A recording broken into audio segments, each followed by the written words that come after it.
Fish Baby Daddy here, breaking down the 75 gallon. Just want to show you how I was able to put this whole setup together. Let's get to it. Okay, so in this box is everything that I'm going to show you in terms of what I used with the 75 gallon and how I actually was able to make this somewhat a self-cleaning, sustaining system. So one of the first things I want to show you is that I was able to get some egg crate, and I was able to cut it down in the tank, and you're gonna see that actually right there. And I made kind of a lift. You can see it's actually, the rocks are sitting on top of it. And the idea is that I have some PVC, I zip tied, and what that does is it creates a little bit of a lift for the rocks. So what happens is that on the back end, you can see that magnetic strip I have right there, and that's actually a wave maker. And so what's happening is that the current is actually pulling this direction.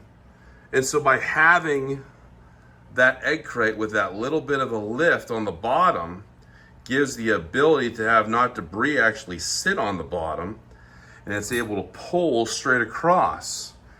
And so when it goes straight across, you can see that I have an actual filter that actually goes all the way up. And so what I'm doing is I'm pulling all the debris to go from left to right, goes up from the filter, and then it's able to clean a little bit better. So I'm actually trying to make it a little bit more self-sustaining, because I do have some plecos in here and it makes it a little bit dirtier. You can see here is my Sevrum, my green Sevrum. She looks great. Great color to her. And then what I also did is that wave maker that I have, you can see on the magnetic part, but it's actually in there just hiding behind rocks, is that it actually starts warming up a little bit. And so that warms up the water. So what happens is that we start actually speeding up that wave maker a little bit. What's gonna happen is that water is gonna warm up. So I couldn't actually do a glass top. So what I actually did is that I actually had some egg crate here. And what I did was I sprayed it with Krylon Fusion paint. Krylon Fusion paint is actually non-toxic, and it's good for aquariums. So what I did was I made that my lid, and I cut it into two different pieces on each side. And so what happened is that by not having glass on here, but having this egg crate, what happens is that wave maker starts heating up the water because it's moving so fast, that current. What happens is any extra heat will dissipate and actually go up out of the tank. And so I don't have to worry about the tank getting too warm. A couple other things to think about and look at is, you can see this filter right here on this side, and that's actually pulling all that excess debris from that tube going all the way up. So what I have in that actual filter is a filter pad that I've cut from bigger pieces, and I'll put that on top. But what's actually in the actual filter to kind of clean up all the excess of debris is this original polyfill. And I'll actually just stuff it with that, and every week I'll pull it out and put some new stuff in. So you can see at the top, I have that on the top, and you can see it's collecting some detritus and different types of dirt. And the polyfill actually at the bottom will actually fill everything else.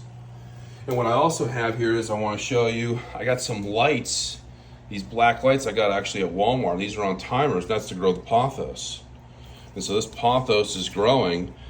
But what am I doing to keep that pothos from actually falling into the tank?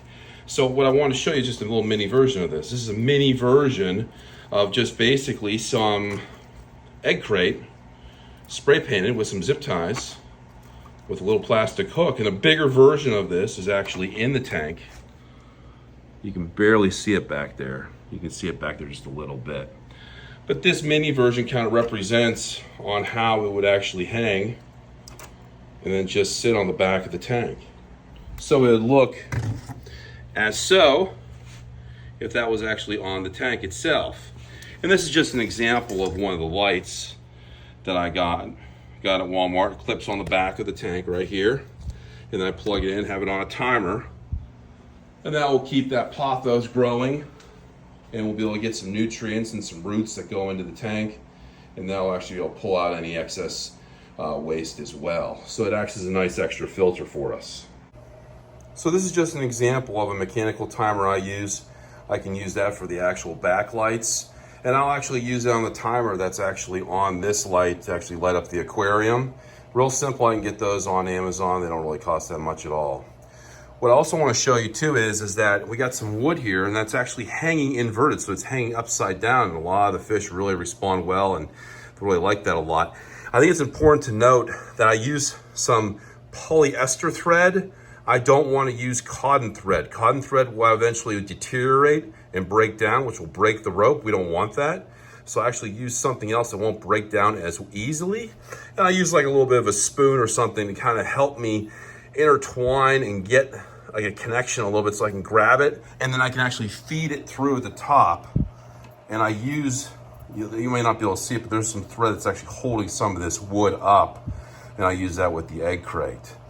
So the spoon is just basically just used as a base support, so I actually know where the actual string is. If I don't know where this spoon is, I don't know where the string is. And if I don't have something like this, then I'm completely losing the string somewhere. So I want to be able to find a way to thread it through and then tie it off. I'm not actually taking the spoon and pulling it through. That's impossible. But I'm using it as a reference to kind of make sure where the rope actually is.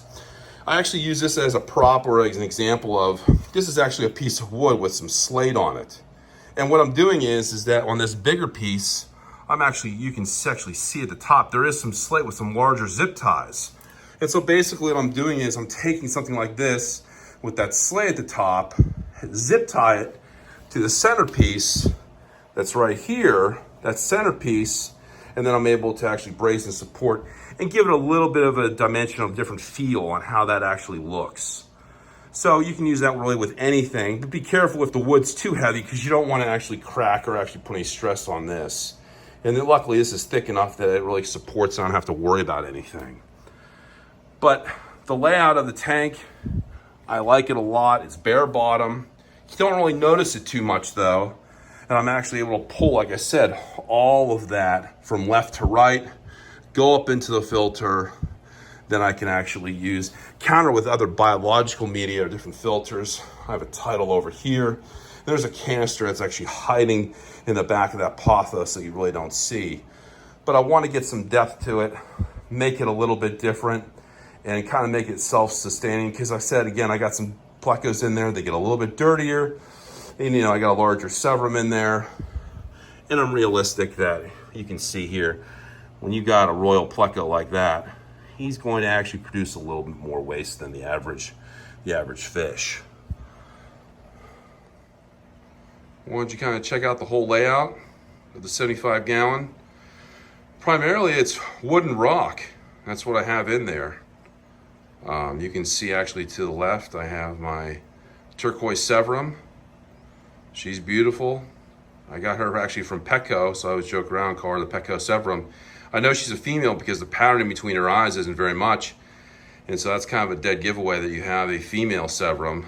I have a couple giant zebra danios darting around the tank. I've had those in there for years.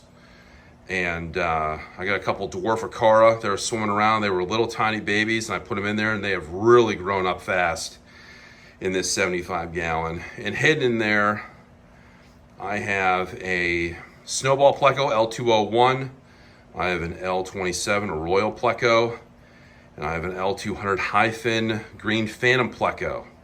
So those guys are hiding in there, and I have a female red bristle nose, bushy nose,